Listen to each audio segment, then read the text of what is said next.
Hello दोस्तों, आप सबका स्वागत है हमारे अंडरलाइन क्लास में। आप लोग कैसे हैं? आपकी घड़ी का इंतजार करना बहुत ज्यादा हो चुका है। हम लोग बिना समय देर करते हुए अपने टॉपिक को आगे बढ़ाएंगे और अपना जो मैथ्स है वो साल के अंदर में खत्म करने का प्रयास करेंगे। ठीक है, आप अपना मेहनत लगन दिखाते रहिए और हम लोग जो है आपके साथ हैं, अच्छे से मेहनत कर रहे हैं। आप लोग के लिए बेहतर से बेहतर कंटेंट लाने का प्रयास कर रहे हैं। आपको कहीं भी दिक्कत नहीं होगा। आज हमारा लेक्चर नंबर 3 है ट्रिग्नोमेट्री का। लेक्चर 1 लेक्चर 2 मैंने बिल्कुल अच्छे से समझाया है, उसमें एक भी कॉन्सेप्ट नहीं छोड़ा है आपका जो है, और सवाल भी मैंने रिवीजन कराया है।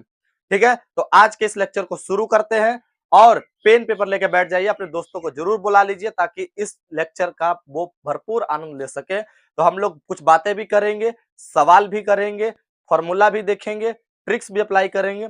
सब कुछ इस वीडियो में मैं सिखाऊंगा। आपको बस देखना है इस वीडियो को शुरू से लेके एंड तक। ठीक है, तो चलिए, हमारा लेक्चर नंबर है 3 ट्रिग्नोमेट्री क्लास 10th का ये है।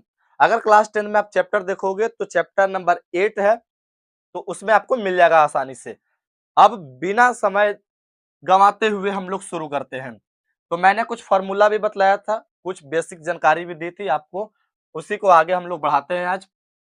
ठीक है, तो देखो, सबसे पहले आपको कॉन्सेप्ट में बता देता हूं। जैसे एक ट्रायंगल है, ये अपना राइट एंगल ट्रायंगल है। ठीक है, और राइट एंगल ट्रायंगल में अपना ए बी सी, ये अपना बी एक 90 डिग्री का एंगल है। ठीक है, और ये अपना एक थीटा है। अब मान लो कि इसकी लंबाई दी गई है 5 सेंटीमीटर। अब इसकी लंबाई 4 सेंटीमीटर मान लेते हैं, तो इसकी क्या होगी?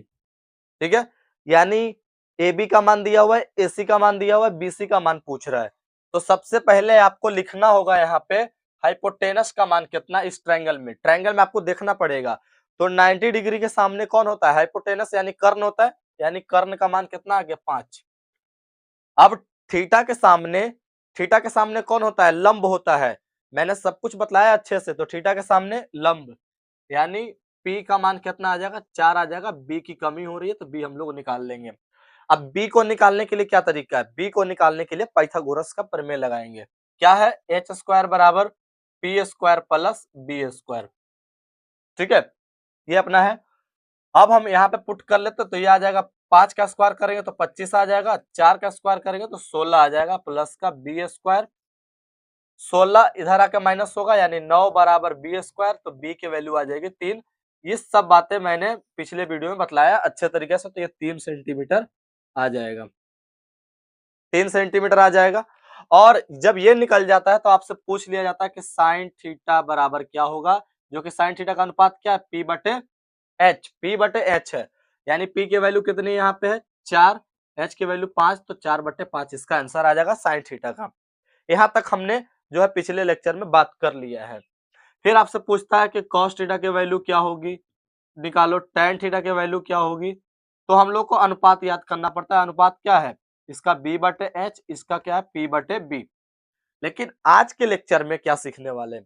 आज के लेक्चर में हम लोग बिना रेशियो का, यानी बिना पाइथागोरस के प्रमेय से एक रेशियो से दूसरे रेशियो पर जाने वाले हैं। कैसे? जैसे ये हो गया साइन थीटा बराबर क्या है? 4/5। ठीक है, तो cos थीटा की वैल्यू हम लोग बिना रेशियो के निकालेंगे, बिना पीबीएच के मदद से निकालेंगे। बहुत ही मजा आने वाला है, शुरू से लेकर एंड तक देखना है। ठीक है, चलिए, मैंने थोड़ा सा बेसिक आपको रिवीजन करा दिया जस्ट 2 मिनट में। अब हम लोग आगे चलते हैं। आगे मैं आपको सवाल डायरेक्टली कराऊंगा, तो एक भी कॉन्सेप्ट आपसे नहीं छूटेगा। ठीक है ना? चलो, अब मैं छोटे छोटे सवाल आपको लेके यहाँ पे ट्राई करके दिखाता हूँ। जैसे साइन थीटा बराबर 4/5 मान लेते हैं। ठीक है, सिंपल। तो मुझसे cos थीटा पूछ रहा है, cos थीटा की वैल्यू क्या होगी? अब वो तरीका मत लगाने बैठ जाना कि आप पहले P और B निकालोगे, H निकालोगे, ट्रायंगल बनाओगे। वो सारी बातें अब भूल जाओ, अब वो सब नहीं सीखना है आपके। तो मैंने एक फॉर्मूला बताया था आपको, sine square theta plus cos square theta क्या होता है? 1 होता है। ठीक है, अच्छा, कई लोगों को ये समझ में नहीं आता कि फॉर्मूला कौन सा यूज करें। सभी लोगों को तो दिक्कत यहाँ पे आ जाती है। मेरे दिमाग में कैसे आया कि फॉर्मूला यूज करेंगे? समझ रहे हो ना बात? मेरे दिमाग में कैसे आया कि साइन और कॉस का यूज करेंगे? तो देखो, सवाल पहले किस में दिया हुआ है? साइन में। सवाल किस में? साइन में। मुझे निकालना क्या है? कॉस। तो मैंने जब से देखा, तुरंत देखा कि सवाल साइन है, कॉस पूछ रहा है, यानी साइन और कॉस का ऐसा कौन सा फॉर्मूला है जो यहाँ पे लगाने पे मेरा काम आ जाएगा। तो मैंने याद किया था sine square plus cos square बराबर 1 होता है और अपना काम यहीं से हो जाएगा, है कि नहीं। ऐसे आपको फॉर्मूला लगाना था। देखो साइन की वैल्यू कितनी है, 4/5, स्क्वायर है तो स्क्वायर लगा दो, 16/25 हो जाएगा। अब कैलकुलेशन तो आपको करना पड़ेगा क्योंकि मैं बिल्कुल बेसिक से सिखा रहा हूं, तो कैलकुलेशन तो नहीं सिखा सकता इस क्लास में। प्लस कॉस स्क्वायर का नहीं मालूम है क्योंकि निकालना है, ये अपना 1 के बराबर, और इधर है अपना नंबर, उधर जाके माइनस होगा, यानी कॉस स्क्वायर थीटा बराबर क्या हो जाएगा, 1 माइनस 16/25, और अपना एलसीएम बना लोगे तो कितना आ जाएगा, 9/25 आ जाएगा, ठीक है ना। कॉस स्क्वायर कितना आ गया, 9/25, जब अंडर रूट लगा दोगे तो कितना आ जाएगा, 3/5 आ जाएगा। दैट्स इट, सिंपल से आसानी से निकल के आ गया। क्या मैंने यहाँ पे कोई पीबीएच की जरूरत यूज किया, मैंने ट्रायंगल बनाया नहीं, बस एक फॉर्मूला देखा, sine square plus cos square बराबर 1, और जो कि अपना सॉल्व कर पे मतलब आसानी से निकल के आ गया, है कि नहीं। अब फॉर्मूला नहीं याद होगा तो क्या होगा, कुछ तो करना पड़ेगा ना। सवाल को बनाने के लिए इतने रास्ते होने चाहिए कि एक लाइन है कि हर रास्ता तुझ तक जाता है, अब कोई डर नहीं है गुमराही का, ठीक है ना। ये लाइन इस पर बैठता है, सवाल एक ही रहेगा, बनाने के तरीके अलग अलग हो सकते हैं, आंसर तक सेम पहुंचेंगे हम लोग। अब मैं आपको दूसरा सवाल थोड़ा इससे भी मुश्किल लेके दिखाऊंगा, ताकि आपको भी अंदाजा लग जाए कि क्लास भले ही व्हाइट बोर्ड पे हो रही है लेकिन लेवल आपका कितना होगा, ये आप इस क्वेश्चन से देख के बता सकते हैं। आप क्वेश्चन को देख के बता सकते हैं कि इसका लेवल कितना है। देखो साइन थीटा बराबर 17/8 है, ठीक है। उल्टा कर लेते हैं थोड़ा सा, है ना, थोड़ा सा कैलकुलेशन के लिए, मतलब 8/17 है कैलकुलेशन के लिए। सवाल पूछ रहा हूं मैं आपसे, sine theta plus cos theta minus cos square theta upon में आ जाएगा सेक थीटा गुने में आ जाएगा कॉस थीटा, ठीक है ना। सवाल देखना है और अंदाजा आपको लग ही गया होगा किस टाइप का सवाल है ये, ठीक है। तो यहाँ पे क्या है कि इस तरह के सवालों को हम लोग सॉल्व करने के लिए पीबीएच का सहारा ले सकते हैं। क्यों? क्योंकि एक क्वांटिटी यहाँ पे निकालनी नहीं है, क्योंकि बहुत सारे क्वांटिटी है, साइन भी है, कॉस भी है, कॉस स्क्वायर भी है, सेक भी है, कॉस भी है। मतलब कहने का ये है कि बहुत सारी क्वांटिटी हमें निकालनी पड़ेगी। ऐसा नहीं है कि पीबीएच का ही सहारा ले, बिना पीबीएच के भी निकाल सकते हैं। तो देखो मैंने अच्छा सवाल देख के छोटा करने का मन कर रहा है, सवाल छोटा कर देंगे तो काम हो जाएगा आसानी से, ठीक है ना। सवाल छोटा कैसे होगा, sec theta into cos theta मैंने बतलाया है कितना होता है, sec theta into cos theta 1 होता है, तो इसकी जगह हम 1 लिख सकते हैं, और फिर 1 का मतलब कुछ भी नहीं है, यानी हमारा सवाल इतना सा रह गया बस, साइन प्लस कॉस और अपना माइनस का कॉस स्क्वायर, बस सवाल ये रह गया है। क्योंकि ये दोनों कट के कितने आ जाएंगे, एक, और एक का नीचे से कोई मतलब नहीं है। साइन के वैल्यू यहाँ पे हम पुट कर सकते हैं, लेकिन कॉस की मुझे निकालने पड़ेगी, कॉस हम तुरंत अभी निकाल सकते हैं यहाँ से। ये फॉर्मूला है sine square theta plus cos square theta बराबर 1। साइन के वैल्यू 8/17, तो स्क्वायर करेंगे तो 64/289 हो जाएगा। जितना फास्ट आपका कैलकुलेशन होगा सवाल बिल्कुल झकाझक बनेंगे, है ना। प्लस का आ जाएगा कॉस स्क्वायर बराबर 1, ये चीज उधर जाके माइनस हो जाएगी, तो कॉस स्क्वायर थीटा बराबर 1 माइनस 64/289 आ जाएगा, 289, और इसको सॉल्व जब करेंगे तो 225/289 आ जाएगा। तो कॉस स्क्वायर की वैल्यू आ गई 225/289, यानी कॉस थीटा की वैल्यू आ जाएगी 15/17, क्योंकि 225 15 का स्क्वायर है और 289 17 का स्क्वायर है। बहुत बढ़िया, है ना। यानी कॉस थीटा आ गया 15/17, आप समझ गए, ठीक है। तो इतनी सारी क्वांटिटी को हम मिटा करके थोड़ा सा इस साइड में लिख देते हैं, ठीक है। साइड में यहाँ पे लिख देते हैं, यानी कॉस की वैल्यू कितनी आ गई आप बता सकते हैं, अभी निकाला मैंने 15/17।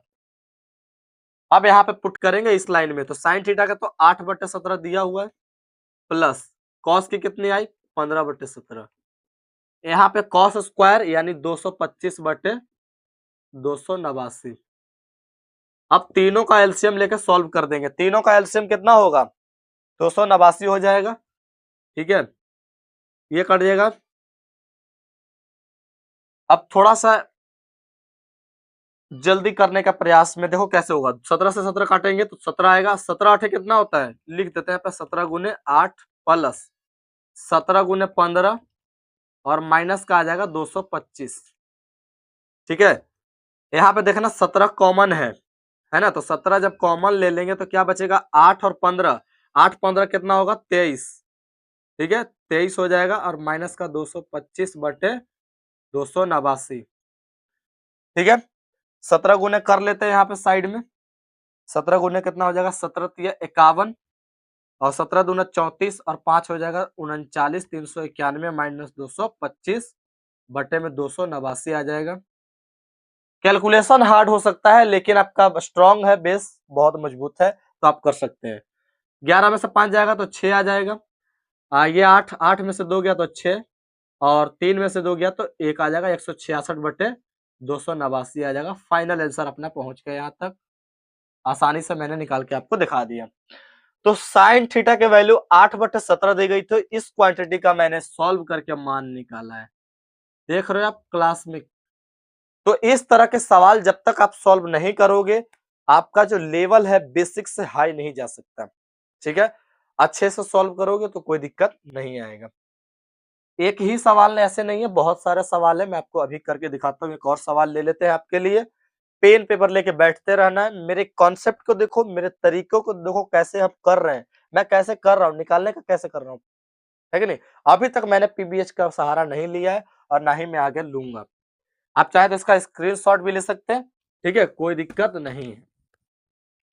चलो, अब कैसे सॉल्व करेंगे। एक सवाल मैं आपको थोड़ा और टेढ़ा देता हूं जो आपने देखा ही नहीं होगा। थोड़ा टेढ़ा सवाल लेते हैं। टेढ़ा सवाल कौन सा? Cos theta plus sec theta बराबर आ जाएगा 5/4।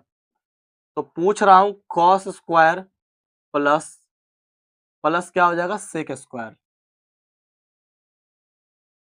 देखो, सीधे सीधे सवाल तो आप कर लोगे, इसमें कोई दो राय नहीं है। और लोग सीधे सीधे सवाल ही कराते हैं जो कि उसमें कोई दम नहीं है, मजा नहीं है। मजा तब है जब आप टेढ़े टेढ़े सवालों को जब आप उलझा दो, सुलझा दो। उलझे हुए सवालों को सुलझा दिया तो आप मैथ्स के हैकर बन जाएंगे। ठीक है, तो सवाल क्या है? कॉस प्लस सेक बराबर 5/4। तो हमें निकालना है cos square plus sec square की वैल्यू क्या होगी। देखो, सवाल को देख के सोचना नहीं, ज्यादा टेंशन नहीं लेना कि इतना हार्ड अब आया कैसे, कैसे निकालें हम। टेंशन बिल्कुल नहीं लेना है। देखो, स्क्वायर आया कैसे मुझे ये बताओ पहले। यहाँ पे cos square plus sec square आया होगा कैसे, ये पहला स्टेप मैं बताने जा रहा हूँ आपको। स्क्वायर कैसे आया होगा? यानी स्क्वायर करने पे आया होगा, जाहिर सी बात है। तो यानी हम स्क्वायर करते हैं, दोनों तरफ स्क्वायर करेंगे तो इस तरफ कर लेंगे कॉस प्लस सेक थीटा का होल स्क्वायर, है ना? और इस तरफ करेंगे यानी 5/4 का करेंगे तो 25/16 आ जाएगा। बहुत सिंपल बात है। स्क्वायर करने पर ही आया होगा क्योंकि विदाउट स्क्वायर करने पर तो नहीं आ सकता, है ना? अब स्क्वायर करेंगे इधर तो a प्लस बी का होल स्क्वायर है तो क्या हो जाएगा? Cos square theta plus sec square theta plus 2 into cos theta into sec theta. आपको a प्लस बी का होल स्क्वायर तो याद होगा ना, इतने तो बच्चे नहीं है आप। अब इधर क्या होगा? 25/16। सिंपल सी बात है। जैसे ही मैंने स्क्वायर को ओपन किया तो मुझे दिख गया कि मुझे इसी की तो वैल्यू निकालनी है। अब इसी के वैल्यू निकालनी है तो ये वाला क्वांटिटी इधर क्या कर रहा है? उधर जाएगा। लेकिन उधर जाने से पहले आप यहाँ पे देख पा रहे होंगे कि कॉस थीटा गुने सेक थीटा कितना होता है? 1 होता है। यानी इसकी जगह मैं 1 रख सकता हूं। गुने में क्या आ जाएगा? 1। और 2 गुने 1 कितना होता है? तो 2 होता है। सिंपल सी बात है, आपको मालूम चल गया यहाँ तक। दूर क्यों है भाई? दूर ज्यादा नहीं रहना, पास में ही आ जाओ। 25/16 को यहाँ पे लिख दो। दुनिया अच्छी नहीं लगती है, नजदीक आपको आना ही पड़ेगा। और जिसके जिसके नजदीक आप गए हैं उसी ने आपको अपनाया है। ठीक है, तो ये 2 इधर क्या कर रहा है? 2 उधर जाएगा तो ये आ जाएगा cos square theta plus sec square theta बराबर 25/16 और माइनस का 2, 16 ये आ जाएगा। कुछ गड़बड़ तो नहीं हो रहा है यहाँ पे? कुछ गड़बड़ लग रहा है मेरे ख्याल से। देख लेते हैं, 5/4 है, 25/16 आएगा स्क्वायर करने पे, और ये इधर 2 है तो 2 उधर जाएगा, 16 दूना 32 है कि नहीं? हाँ ठीक है, मतलब आ जाएगा इसका आंसर। और 16 दूना 32 यहाँ पे कर लेंगे तो कितना आ जाएगा, 25 माइनस 32 बटे में 16, यानी माइनस का 7/16 आ रहा है, माइनस का 7/16 आ रहा है।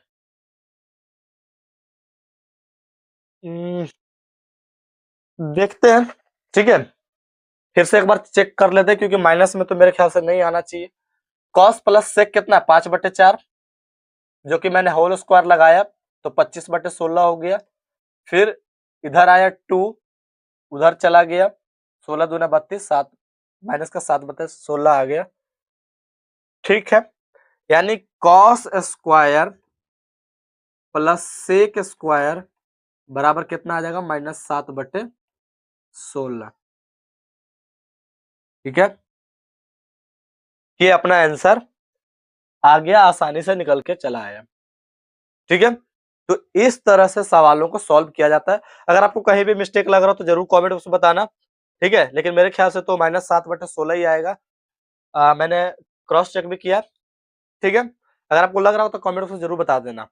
चलिए अब हम लोग नेक्स्ट सवाल लेते हैं, ताकि आपको बिल्कुल जड़ से लेके अंतिम तक जहां आप जाना चाहते हैं वहां तक कंसेप्ट क्लियर रहे, यानी बेसिक टू एडवांस आपका जो है कंसेप्ट क्लियर होना चाहिए, उसमें कोई रुकावट नहीं आनी चाहिए, समझ रहे कि नहीं।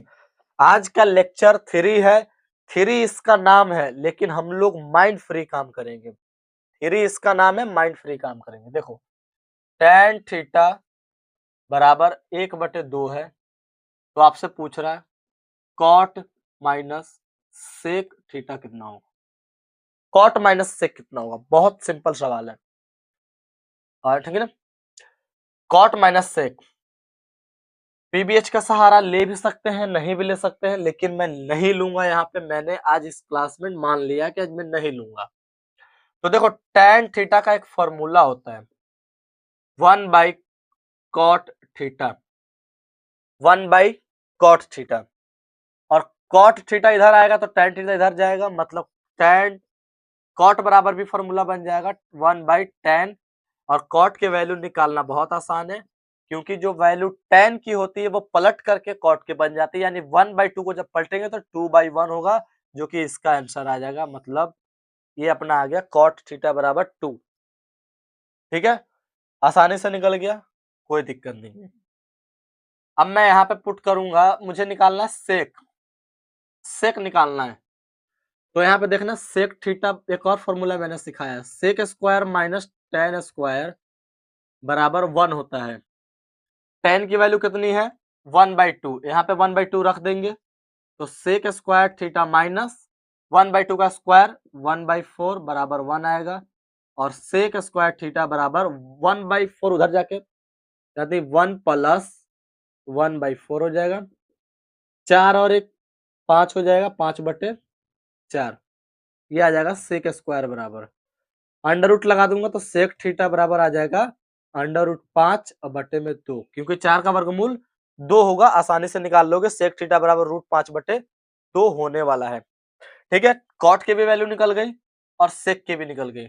सवाल क्या है, कॉट माइनस सेक, यानी कॉट की वैल्यू 2 तो 2 माइनस सेक की वैल्यू √5/2, तो 2 इधर आएगा, यानी 4 और माइनस का √5/2 आएगा, ये अपना फाइनल आंसर हो जाएगा, 4 माइनस √5/2, ये इस सवाल का जवाब है।